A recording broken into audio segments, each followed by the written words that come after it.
حضرت زبیر وہ صحابی ہیں یعنی جو نبی الاسلام کے بہادر ترین اصحاب میں سے 12 بندے غزوہ احد میں حضور کے ساتھ رہ گئے تھے 700 میں سے غزوہ احد کے اندر، ان میں سے ایک حضرت زبیر بھی تھے، اور یہ تلوار کمال کی چلاتے تھے، اکیلے میدان جنگ میں آگے چلے جاتے تھے۔ بخاری میں آتا ہے کہ ان کا بیٹا عبداللہ ابن زبیر کہتا ہے کہ میرے باپ کے 2 شانوں کے درمیان اتنا بڑا زخم تھا جو ہیل اپ ہو گیا تھا، لیکن پھر بھی گڑا پڑا ہوا تھا، میں پورا ہاتھ اس میں داخل کر لیتا تھا، اور وہ زخم ان کو احد کے موقع پہ لگا تھا، ٹھیک ہے۔ اور پھر اسی حدیث میں بخاری کے آتا ہے کہ جنگ یرموک کے موقع پر لوگ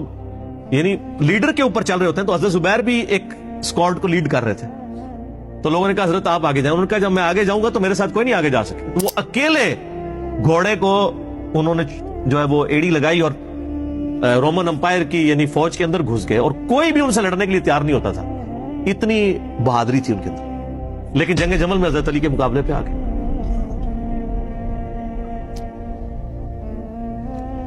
اس تکلیف کا کوئی اندازہ نہیں کر سکتا۔ حضرت حسن ابن علی نے بتایا مولا علی سے کہ بھئی حضرت زبیر آئے ہیں، تو حضرت علی نے کہا کہ رکو میں خود جاتا ہوں۔ گئے،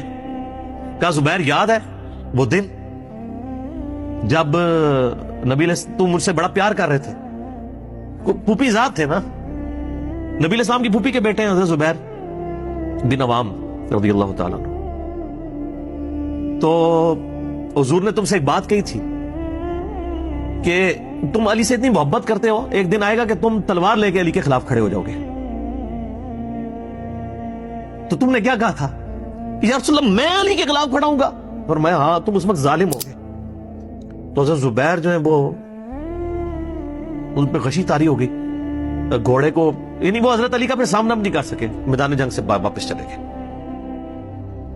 تو بعد میں حضرت علی کے فوجیوں میں سے ایک بندے نے جا کے پیچھے ان کو دھوکے سے قتل کر کے تو لا کے تو سر حضرت علی کے سامنے رکھا، تو حضرت علی نے کہا کہ زبیر کے قاتل کو میں دوزخ کی بشارت دیتا ہوں، کیونکہ زبیر جنتی تھا۔ تو وہ شخص پھر حضرت علی سے ناراض ہو گیا کہ میں نے تجھے حکم دیا تھا، جب میں نے ان کو جانے دیا تو نے یہ کام کیوں کیا، تو وہ پھر خارجی ہو گیا۔ اور یعنی یہ وہ محبت تھی، وہ جہاں محبت تھی وہ نظر آتی تھی۔ ظاہر ہے کہ ایک بندے کی ایک غلطی سے اس کی پوری زندگی زیرو سے ملٹی پلائی نہیں ہو جاتی ہے، جس نے اتنا کچھ دین کے لیے کنٹریبیوٹ کیا ہو کبھی نہیں ہو سکتا ایسے۔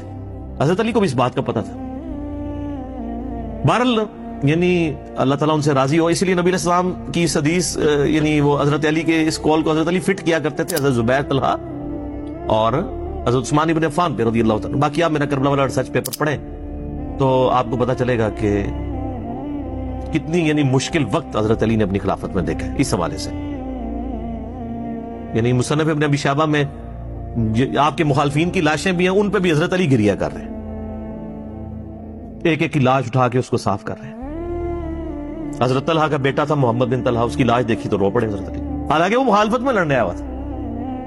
پھر حضرت حسن سے کہا کاش میں جنگ جمل سے 20 سال پہلے ہی مر گیا ہوتا، میں یہ دن نہ دیکھ۔ ایک ایسا شخص جس نے 8 سال کی عمر میں اسلام قبول کیا، جس نے اسلام کو 0 سے 3 براعظموں میں پھیلتے ہوئے دیکھا، اور اب اس کو بڑھاپے میں یہ دن دیکھنے پڑ رہے ہیں کہ اس کے سامنے اسلام کا شرازہ بکھر رہا ہے، کہ مسلمانوں سے لڑ رہے ہیں، ایک ایک جنگ میں 8-8 10 ہزار لوگ، جن میں مرنے والے صحابہ ہیں حضور کی تربیت یافتہ، جو ایک آواز کے اوپر حضور کی لبیک کہنے والے تھے، شیر و شکر تھے آپس میں۔ آپ اندازہ کر سکتے ہیں۔ اسی لیے حضرت علی جو ہیں وہ یعنی کوفے میں شہر سے باہر آپ کو پتہ ہے کنویں ہوا کرتے تھے، اکیلے جا کے کنویں پہ بیٹھ کے رویا کرتے تھے کہ اللہ اس امت کے ساتھ کیا ہو گیا، کوشش کرتے رہے، بل اینڈ رزلٹ یہ ہے کہ وہ خلافت کا نظام۔ اسی لیے مصنف ابن ابی شیبہ میں آتا ہے کہ آپ نے فجر اور عشاء کی نمازوں میں قنوت نازلہ پڑھی، اللہم علیک بمعاویہ واشیعہ، اے اللہ معاویہ اور اس کے شیعہ کو برباد کر، علی اور اس کے عمرو بن عاص اور اس کے شیعہ کو، ابا سلمی اور اس کے شیعہ کو، قیس اور اس کے شیعہ کو برباد کر۔ باقی احادیث میں آپ علیہ السلام نے جو بشارت کر دی تھی، سنن سعید کبریٰ کے اندر حدیث موجود ہے، حاکم کے اندر، کہ نبی علیہ السلام نے حضرت علی سے ایک دن فرمایا تھا، اے علی، اگلی امتوں میں سب سے بڑا بدبخت وہ تھا جس نے قوم عاد کی اونٹنی کو قتل کیا اور اس کے بعد عذاب آ گیا، میری امت کا سب سے بڑا بدبخت وہ ہوگا جو تیرے سر کے خون سے تیری داڑھی کو رنگ دے گا۔